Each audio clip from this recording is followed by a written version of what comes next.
हाय, welcome back friends. आप चाहे swing trader हो या एक बिगिनर, लेकिन एक सवाल सब पूछते हैं, सेक्टर रोटेशन कैसे आइडेंटिफाई करें? कौन से सेक्टर में नेक्स्ट बिग मूव आ सकता है? मैंने पिछले 5-6 सालों में ईवी, डिफेंस, रेलवेज, शुगर, बहुत सारे सेक्टर्स को स्टडी किया है और एक पैटर्न बार बार रिपीट होता है। बड़ा मूव शुरू होता है बिफोर मेजॉरिटी नोटिसेस इट और अर्ली क्लूज हमेशा दिखते हैं। अगर आप ये क्लूज पहले ढूंढ लो तो आप ट्रेंड को चेज नहीं करोगे, आप ट्रेंड के स्टार्ट में एंटर करोगे। और अगर आप ये इग्नोर करते हो तो आप मार्केट के जब बड़े मूव्स होते हैं वो टाइम पे आप साइडलाइंस पे रह जाओगे। इस वीडियो में मैं आपसे 7 ऐसे क्लियर क्लूज शेयर करने वाला हूँ कि कोई सेक्टर हीटअप हो रहा है और शायद उसमें एक अच्छा मूव आ सकता है। So let's begin. तो सबसे पहले ये समझना ज़रूरी है कि why sector analysis matters. Individual stocks तभी एक सस्टेनेबल रैली करते हैं जब एक सेक्टर के अंदर कोऑर्डिनेटेड बाइंग होती है। मतलब इंस्टीट्यूशंस कभी एक स्टॉक को क्वाइटली नहीं खरीदते, वो पूरी थीम या सेक्टर में जो स्टॉक्स है उसे बाय करते हैं। तो अगर आप एक सेक्टर का मोमेंटम समझ लेते हो तो उसके बेनिफिट्स ये है कि आपको बेटर और सही टाइम पे एंट्री मिलेगी स्टॉक में। आपका कन्विक्शन भी इसलिए बना रहेगा क्योंकि आपने एक राइट सेक्टर आइडेंटिफाई किया है कि जहाँ पे इंस्टीट्यूशंस की प्रेजेंस है और मोमेंटम वही है। इस चक्कर में आप अननेसेसरी ओवर ट्रेडिंग भी नहीं करेंगे क्योंकि आप एक सेक्टर तक ही सीमित रहते हो और चांसेस है कि आप कुछ अच्छे स्टॉक्स में भी मौजूद रहो जो सेक्टर के साथ मूव हो रहे हैं। तो चलिए अब 7 क्लूज को एक बाद एक देखते हैं। स्टार्ट करते हैं पहले क्लू से। तो पहला क्लू है multiple leaders breaking out together. मतलब एक सेक्टर में बहुत सारे स्टॉक्स एक साथ या तो ब्रेकआउट देंगे या फिर उसमें बड़े मूव्स आने लगेंगे। तो मैं आपको इसे चार्ट के एग्जाम्पल से समझाता हूँ। तो पहले हम एग्जाम्पल यहाँ पे देखेंगे रेलवे स्टॉक्स का। अब रेलवे स्टॉक्स का जब मूव आया था तब आप देखना कि जो भी रेलवे के रिलेटेड स्टॉक्स थे उसमें जो भी कुछ हो रहा था, जो भी गवर्नमेंट अनाउंसमेंट्स थे, ये सब चीज़ें थी। सिंस अगर आपको वो नहीं भी पता था तो आपको सडनली उसमें दिखेगा कि multiple stocks same similar sector के एक साथ मूव करने स्टार्ट किए। तो ये अक्टूबर 22 की बात है। आप देखिए यहाँ पे अगर आप देखेंगे ये है RVNL का स्टॉक। तो आप देखिए बराबर ये यहाँ से स्टॉक में एक स्ट्रॉन्ग मूव आया था अक्टूबर मंथ में। और इस टाइम पे अगर आप यहाँ पे इंडेक्स में देखें तो इंडेक्स साइडवेज था, कुछ खास नहीं कर रहा था। तो मोस्ट प्रोबेबली हो सकता है कि आपको ये मूव कैप्चर ना मिले या आप ऑल टुगेदर इसे मिस कर जाए। लेकिन यहाँ पे ऐसा नहीं कि एक सेक्टर में मूव आया है तो टेम्परेरी है, काफ़ी लंबा भी चलता है, फेजेस में चलता है। तो यहाँ पे अगर आप देखिए ये RVNL में पहला मूव आया है। तो अभी हम सिमिलरली वही टाइम पीरियड में उससे रिलेटेड सेम सेक्टर के स्टॉक्स को देखते हैं क्या हुआ था। यहाँ देखिए ये IRFC में देखिए सिमिलर पीरियड में ये भी अक्टूबर 22 में सिमिलर मूव IRFC में भी आया था। और एक स्टॉक देखेंगे यहाँ आप देखिए तीतागढ़ रेल वैगन्स में जुलाई में ही मूव आ गया था। देन वो साइडवेज था वो पीरियड में। IRFC और RVNL के कंपैरिजन में तीतागढ़ ने थोड़ा कम मूव दिया है, बट उसमें भी अक्टूबर के पीरियड में एक मूव था। तो ये लीडर बोल सकते हैं क्योंकि इसने पहले मूव स्टार्ट कर दिया था। और यहाँ पे देखिए रेलटेल में भी वही पीरियड में मूव आया था। इसे लैगार्ड बोल सकते हैं क्योंकि इसमें कम और लेट मूव आया है। तो रेलटेल में भी मूव था। ऐसे और भी रेलवे रिलेटेड स्टॉक्स है, जैसे वही पीरियड में आप इरकॉन को स्टडी करेंगे तो इसमें भी सेम मूव आया था। अब हो सकता है कि ये सब अलग अलग वर्क करते हैं। कोई रेलवे के वैगन्स बनाएगा, कोई टिकटिंग में होगा एंड समथिंग और दी अदर, कुछ ना कुछ रहेगा, बट सिमिलर थीम थी रेलवेज। तो उसके अराउंड में ये मूव हो रहा था। तो आपने अगर कोई एक स्टॉक आइडेंटिफाई किया है और आपने जाके चेक किया कि दूसरे स्टॉक्स भी वही सेक्टर के या वही इंडस्ट्री के सिमिलर लाइंस पे परफॉर्म कर रहे हैं तो आपको वो बड़ा क्लू है कि इस सेक्टर में कुछ हो रहा है। तो आपको यहाँ वहाँ फिर नहीं देखना है और आपको एक ऐसी थीम पकड़ के चलनी है। अब इसी एग्जाम्पल को हम आगे बढ़ा के चलते हैं तो क्लू 2 जो है वो है उसमें आपको वॉल्यूम सर्ज दिखेगा अक्रॉस द सेक्टर। जैसे अगर आप यहाँ देखेंगे कि ये जब मूव आया था तो आप यहाँ पे ये वॉल्यूम्स देखिए, ये हाईएस्ट वॉल्यूम ईयरली, ये सब हाईएस्ट वॉल्यूम ईयरली, ये इतने मूव्स आए ये एक पर्टिकुलर स्टॉक में। यही रेलवे सेक्टर के दूसरे स्टॉक्स में देखते हैं। तो ये देखिए यहाँ पे भी ये जब मूव आया है तो ये देखिए यहाँ वॉल्यूम सर्ज देखिए कितना ह्यूज वॉल्यूम सर्ज है। यहाँ भी आप देख सकते हैं कि यहाँ भी ये कितना बड़ा वॉल्यूम सर्ज आया है वही पीरियड में। तो क्लियरली दिखता है कि जब सेक्टर में पूरा अगर एक स्ट्रॉन्ग ब्रेकआउट आया है तो सिर्फ प्राइस ही नहीं, बड़े वॉल्यूम्स के साथ वो मूव आता है तो वो आपको एक क्लियर इंडिकेशन या क्लू देता है कि सेक्टर में कुछ हो रहा है, कि अचानक से इतना वॉल्यूम इसमें हुआ है तो समथिंग और दी अदर इज़ हैपनिंग। मतलब एक चीज़ तो क्लियर है कि इंस्टीट्यूशंस इसको, ये सेक्टर को, इस थीम को चेस कर रहे हैं, उसमें उनकी प्रेजेंस है तो हमें भी वहाँ ध्यान रखना ज़रूरी है। वो एक रीज़न या क्लू है कि जहाँ आप इसे आइडेंटिफाई करके वॉच लिस्ट में अपने रख सकते हैं इस थीम या इस इंडस्ट्री के, इस सेक्टर के स्टॉक्स को। अब आपको तीसरा क्लू जो है वो ये देखना है कि जो सेक्टर के इंडाइसेस है, अब हमने जैसे इसके पहले रेलवेज का एग्जांपल लिया तो उसका कोई एक ऐसा पर्टिकुलर सेक्टर नहीं है, वो अलग अलग कंस्ट्रक्शन, इंजीनियरिंग, ये सब चीज़ों के अंदर आ जाता है।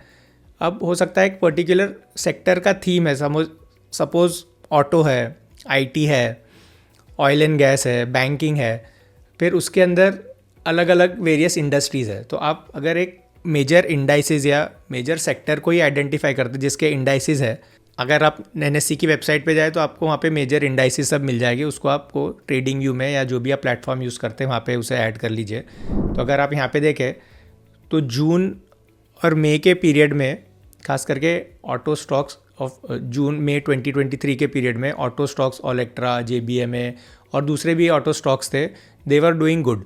तो ये पीरियड में अगर आप देखेंगे तो ऑटो इंडाइसिस को अगर आप ट्रैक करते थे, फॉर एग्जांपल अगर आप यहाँ देखिए सेक्टर इंडाइसिस में मैंने सब इंडाइसिस ऐड करके रखे हैं, तो यहाँ पे अगर आप देखो ये ऑटो इंडेक्स जो है अप्रैल से, बल्कि बिफोर अप्रैल ही, अर्ली अप्रैल में अप मूव एक उसमें ट्रेंड आना स्टार्ट हुआ था।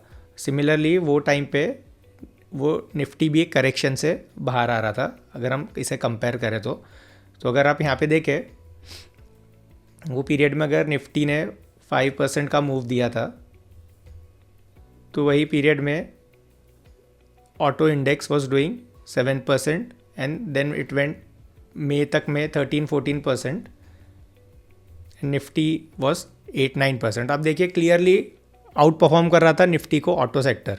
तो ये भी आपका एक क्लू बन जाता है कि ऑटो सेक्टर में रहना है कि वो आउट परफॉर्म कर रहा है बेंचमार्क को। जैसे हम यहाँ पे निफ्टी 50 का एग्जांपल लेके चलेंगे क्योंकि हमारा मेन इंडेक्स है, यहाँ पे टॉप सब कंपनीज़ है इंडिया की। तो सिमिलरली अगर कोई एक सेक्टर उसे आउट परफॉर्म करता है तो आपको वहाँ क्लू मिल जाता है कि हाँ उसमें ध्यान देना है। जैसे अगर अब रिसेंट एग्जांपल में हम देखें तो अभी जब मैं ये वीडियो बना रहा हूँ तो अगर आप यहाँ पे निफ्टी को देखेंगे तो निफ्टी ने सपोज़ इस मंथ में 3-4% का मूव दिया है, तो उसी टाइम पे कौन सा सेक्टर आउट परफॉर्म कर रहा है अगर हम 1 बाय 1 चेक करें और इसे माइंड यू डेली फ्रेम पे हम चेक करते हैं तो देखिए वही पीरियड में auto sector is doing good, similar या बेटर देन निफ्टी। देन यहाँ पे बैंक निफ्टी भी अच्छा कर रहा है। आप देख के भी समझ सकते हैं, देखिए एनर्जी में कुछ मूव नहीं है तो आपको इस सेक्टर के स्टॉक से दूर रहना है। Again finance is doing well, similar period में अगर आप देखें तो उतना ही मूव है at par, not outperforming Nifty, तो आप इसे प्रायोरिटी पे शायद ना भी रखे तो चलेगा, हमको आउट परफॉर्मिंग वाले सेक्टर या एटलीस्ट सिमिलर टू निफ्टी देखना है। एफएमसीजी क्लियरली यहाँ पे दिख रहा है, कुछ भी परफॉर्मेंस नहीं है। आईटी इज इम्प्रूविंग, देखिए is doing better than Nifty, तो आपको इसमें ध्यान रखना है। सिमिलरली देखिए PSU banks, not just now, सितंबर से इट्स डूइंग वेल, तो क्लियरली ये एक आउट परफॉर्मिंग सेक्टर है, तो आपको ऐसे सेक्टर के स्टॉक्स में रहना है। मैं आपको बाद में बताऊंगा कि आप कैसे इसे और भी तरीके से ढूंढ सकते हैं कि आपको ये सेक्टर कैसे मिले। एनएससी की वेबसाइट पे गए, वहाँ से अपने सब इंडाइसिस के नाम लेके यहाँ ट्रेडिंग व्यू में ऐड कर दिया। सिंपल आपको यहाँ पे जाना है, इसे क्लिक करके आपने सपोज़ निफ्टी पीएसयू किया, तो ये देखिए CNX पीएसयू बैंक आ गया, तो आपको इसे इसमें ऐड कर देना है सेक्टर इंडाइसिस में। इस तरह से आपको वो जो नाम वहाँ मिलते हैं, थोड़े बहुत नाम यहाँ वहाँ हो सकता है, तो आप उसे ये सेक्टर्स आपको सब मिल जाएंगे। तो ये एक तरीका हो जाता है जहाँ पे आप इसे क्लियरली कंपेयर कर सकते हैं। अब इसी का जो क्लू 4 है, हमने यहाँ पे अभी सेक्टर को देखा कि सेक्टर एक, हमें ये भी देखना ज़रूरी है कि उसमें स्ट्रेंथ क्या है, क्योंकि हमने यहाँ देखा कि निफ्टी से कंपैरिजन करते हुए कि सेक्टर कैसे परफॉर्म कर रहा है। आपको साथ में ये भी देखना है कि अगर जैसे हम बेंचमार्क इंडाइसिस पे 10 एंड 20 मूविंग एवरेजेस लगाते हैं, तो अगर उसी में आप 10 एंड 20 लगा के देखें तो आपको यहाँ भी दिखेगा कि सेक्टर एक अप ट्रेंड में है या नहीं। आप देखिए यहाँ पे क्लियरली 10 एंड 20 के ऊपर चल रहा है, तो हमें ऐसे सेक्टर्स में रहना है, क्योंकि ये 10 and 20 moving averages short term time frame है। अगर उसके ऊपर इंडाइसिस ट्रेड कर रहा है, उसका मतलब ये है कि वो पर्टिकुलर सेक्टर के स्टॉक्स भी अप ट्रेंड में है, क्योंकि स्टॉक्स को मिला के ही इंडाइसिस रहते हैं, इंडेक्स बनते हैं। तो आपको ये क्लियरली एक पिक्चर दे देता है कि हाँ ये सेक्टर के स्ट्रॉन्ग बेटर कर रहे हैं। जैसे यहाँ पे ऑटो इंडस्ट्री देखिए, तो ऑटो इंडस्ट्री ने सपोज सितंबर 25 में अप टिल नवंबर तक ये देखिए साइडवेज मूवमेंट था, एंड देन यहाँ से स्टॉक ने 10 एंड 20 के ऊपर एक क्लियर अपना मूव स्टार्ट किया। तो अभी आपको इसे नज़र में रखना है कि इसमें एक ट्रेंड आ गया है, ना कि इस पीरियड में जब वो 10 एंड 20 के नीचे चल रहा है। तो ये भी एक अच्छा हैक बन जाता है कि जहाँ पे आपको दिख जाता है कि सेक्टर में अप ट्रेंड है या नहीं है। आपको इसे टॉप डाउन अप्रोच भी आप कह सकते हो। जैसे आपको अगर दिखे कि अभी ऑटो सेक्टर में ये 10 एंड 20 के ऊपर चल रहा है, तो आप फर्दर जाके ऑटो सेक्टर के अंदर के स्टॉक्स, जैसे अगर यहाँ पे भी मैं इजी बनाने के लिए मैंने ये जैसे ऑटो सेक्टर के स्टॉक्स को मैंने एक उसमें निकाल के रखा है, तो अगर आप देखें तो आपको यहाँ दिखेगा कि अभी उसमें भी ऑटो सेक्टर्स में कौन से स्टॉक बेटर कर रहे हैं। तो देखिए मारुति अभी जस्ट एक ट्रेंड स्टार्ट कर रहा है, Tata Motors clearly down trend में है, तो आप अवॉइड कर सकते हैं।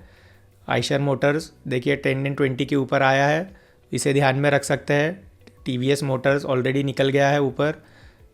हीरो मोटोकॉर्प देखिए क्लियरली लीडर है। इस तरह से देखिए अगर आपने आइडेंटिफाई किया रहता ऑटो, फिर ऑटो में जाके आप देख सकते हैं कि उसके अंदर कौन से स्टॉक्स है, तो आपको उसमें समझ में आ जाएगा कि उसमें कौन से लीडर्स है जिसे आप ध्यान में रख सकते हैं, अपनी वॉच लिस्ट में रख सकते हैं। तो इस तरह आप स्ट्रॉन्ग सेक्टर के स्ट्रॉन्ग स्टॉक्स तक सिंपल ये भी देख के पहुंच सकते हैं कि कौन से सेक्टर्स 10 एंड 20 मूविंग एवरेजेस के ऊपर चल रहे हैं। फिर उस सेक्टर में जाके आपको वहाँ के स्टॉक्स ढूंढने के वो 10 एंड 20 के ऊपर चल रहे हैं या नहीं। तो ये भी एक अच्छा वे बन जाता है। तो ये था हमारा क्लू नंबर 4।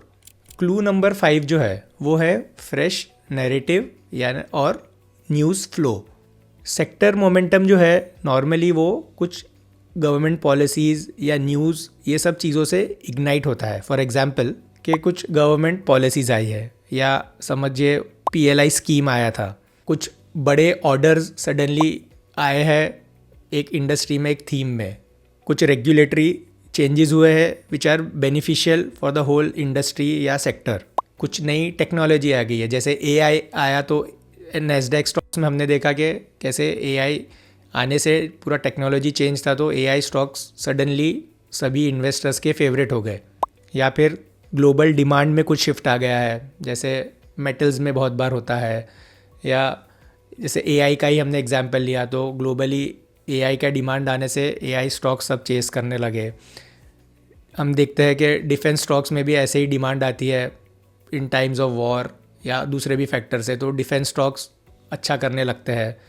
तो ये सब चीज़ों को भी आपको एक फ्रेमवर्क में देखना है। ऐसा नहीं कि आप न्यूज़ को टिप या उस तरह से लेना है, आपको एक ब्रॉडर पर्सपेक्टिव में समझना है कि सेक्टर में, थीम में, इंडस्ट्री में क्या हो रहा है बेसिस ऑन ये सब न्यूज़ फ्लोज। इसे देख के ब्लाइंडली ट्रेड नहीं करना है, बट आपको एक डायरेक्शन या क्लू मिल जाएगा कि हाँ इस सेक्टर में ये सब चेंजेस हो रहे हैं, ये सब इम्प्रूवमेंट्स है या कुछ नया डेवलपमेंट है, तो आप उसको वॉच लिस्ट में रखिए। एंड देन बाकी सब चीज़ें तो आपको देखनी है कि उसमें अप ट्रेंड है, वॉल्यूम्स है, जैसे पहले क्लूज़ बताए, ये सब आपको मिक्स एंड मैच करके फिर एक डिसीजन पे आना है।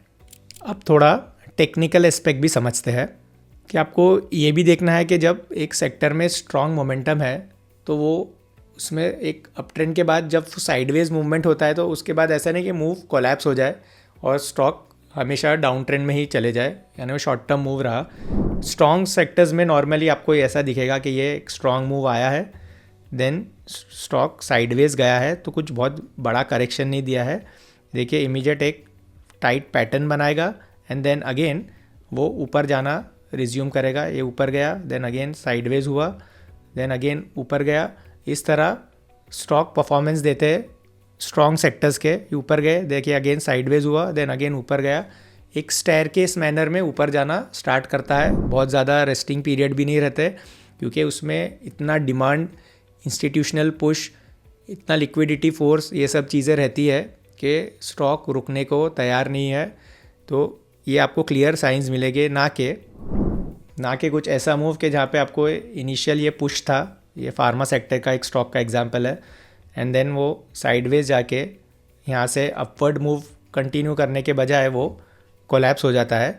तो स्ट्रॉन्ग सेक्टर का रहता तो ये मूव कंटिन्यू होता, ऐसा नहीं कि वो टेम्परेरी आके ख़त्म हो गया, क्योंकि हमें ये बाद में ही पता चलेगा कि मूव कंटिन्यू हो रहा है कि नहीं। आपको पहला क्लू तो यहाँ पे हो सकता है कि ऐसे फेजेस में आप ये बड़े मूव्स मिस कर जाए, देन जो सेकेंड लेग ऑफ रैली रहती है, सेकेंड, थर्ड, फोर्थ, वो हम नॉर्मली उसमें कैपिटलाइज करने की कोशिश करते हैं। तो आपको क्लियरली इंडिकेशन चार्ट्स पे भी दिखेगा जो स्ट्रॉन्ग सेक्टर्स है, या फॉर एग्जांपल जो हम स्ट्रॉन्ग इंडस्ट्री के स्टॉक्स देख रहे थे उसमें, जैसे हम रेलवे का ही एग्जांपल लेके चल रहे थे, तो आप देखिए उसमें थ्रू आउट वही हुआ है कि देखिए ये मूव आया, देन उसके बाद जो रेस्ट हुआ उसके बाद कोलैप्स होने के बजाय अगेन एक फर्दर मूव आया, देन अगेन साइडवेज हुआ, देन फर्दर मूव दिया। इस तरह से मूव चले हैं, देखिए आप साइडवेज अप, इस तरह से स्टॉक अपनी जर्नी, स्ट्रॉन्ग सेक्टर के स्टॉक्स परफॉर्म करके अपनी जर्नी कंटिन्यू करते हैं। और जो सेवेंथ क्लू है वो है अर्निंग्स चेन रिएक्शन। मतलब अगर एक कंपनी स्ट्रॉन्ग अर्निंग्स देती है और उसी कंपनी के सिमिलर सेक्टर के स्टॉक्स, ऐसे 3-4 स्टॉक्स भी विथ वॉल्यूम और प्राइस ब्रेकआउट देते हैं, तो आपको ये एनालाइज करना है कि उसमें sector wise institution buying start हो चुकी है या नहीं। जैसे हमने प्रीवियस एग्जांपल्स देखे, अगर अर्निंग्स के बाद आपको एक पर्टिकुलर स्टॉक है, फॉर एग्जांपल जैसे हमने देखा कि कोई ट्रैवल सेक्टर का स्टॉक है, उसमें अच्छी अर्निंग्स आई है और वो स्टॉक ऊपर जा रहा है, तो उसी सेक्टर के क्या दूसरे स्टॉक्स में भी सिमिलर परफॉर्मेंस हो रहा है कि नहीं, प्रोवाइडेड उसमें अर्निंग्स आई है या नहीं आई है। अगर वही सेक्टर के सिमिलर स्टॉक्स भी ऊपर जाना स्टार्ट करते हैं, जस्ट के एक स्टॉक में बहुत अच्छी अर्निंग आई थी और विथ वॉल्यूम प्राइस ब्रेकआउट हो रहा है, तो ये भी एक साइन है कि ये सेक्टर में कुछ सडन चेंज है, अर्निंग्स पोटेंशियल अच्छे दिख रहे हैं, फ्यूचर ग्रोथ अच्छी दिख रही है, and all of a sudden things are changing in this particular sector. तो ये एक भी इंडिकेशन मिलता है, अर्निंग्स को आप चेक करके एनालाइज कर सकते हैं कि एक ये सेक्टर को हमें हमारी वॉच लिस्ट में रखना है या नहीं। तो इस क्लूज़ को अभी हमें कैसे यूज़ करना है वो देखते हैं। कि सपोज़ आपने एक सेक्टर एनालाइज किया यहाँ पे कि आपको दिखा ये PSU bank is clearly performing well, 10 and 20 के ऊपर भी है। यहाँ पे अगर उसे निफ्टी से भी कंपेयर कर ले तो परसेंटेज वाइज भी क्लियरली निफ्टी को आउट परफॉर्म कर रहा है, या 25% है। और यहाँ पे अगर आप देखें वही पीरियड में तो निफ्टी ने जो रिटर्न दिया है उससे 3 टाइम्स बेटर ये सेक्टर कर रहा है। तो अभी इसी सेक्टर के हम स्टॉक्स देखेंगे। तो यहाँ पे मैं सेक्टर वाइज पूरे स्टॉक्स को बाइफरकेट करके रखा हूँ। जैसे हम इस बैंक्स में गए एंड देन हमने देखा कि देखिए यहाँ पे दिख रहा है कि सेक्टर में कैनरा बैंक अच्छा कर रहा है, central bank is not doing that well, Dhanlaxmi bank ठीक ठाक है, इंडियन बैंक अच्छा कर रहा है, इंडियन ओवरसीज़ बैंक कुछ खास नहीं कर रहा है क्योंकि आप देख सकते हैं कि मूविंग एवरेज इसके नीचे चल रहा है 20 एंड 50। JNK बैंक साइडवेज है, कर्नाटका बैंक क्लियरली स्ट्रॉन्ग दिख रहा है, महाराष्ट्र बैंक या bank of Maharashtra average performance दे रहा है, PNB इज़ डूइंग वेल। तो इस तरह से आपको पर्टिकुलर सेक्टर में फिर वो स्टॉक्स आइडेंटिफाई करने, क्योंकि वहाँ उसमें सभी नहीं करेंगे, जो लीडर्स हैं हमें उन्हीं में रहना है, टॉप 3-4 में। तो इस तरह से आप उसे आइडेंटिफाई करके अलग निकाल के अपनी वॉच लिस्ट में रखेंगे। देन जो हमारे बाकी कॉन्सेप्ट्स है जो मैं सब आपको सिखाया हूँ अलग अलग वीडियो में कि कैसे सेटअप्स को आइडेंटिफाई करना, कैसे एंट्रीज़ लेना, आप चैनल पे वो वीडियोस भी चेक कर सकते हैं। तो दैट विल हेल्प यू कि कैसे आगे ट्रेड करना है। तो सेक्टर एनालिसिस एक सुपर पावर है। अगर आप सेक्टर रोटेशन को अर्ली पकड़ना सीख जाओगे तो आपकी ट्रेडिंग नेचुरली इम्प्रूव हो जाएगी।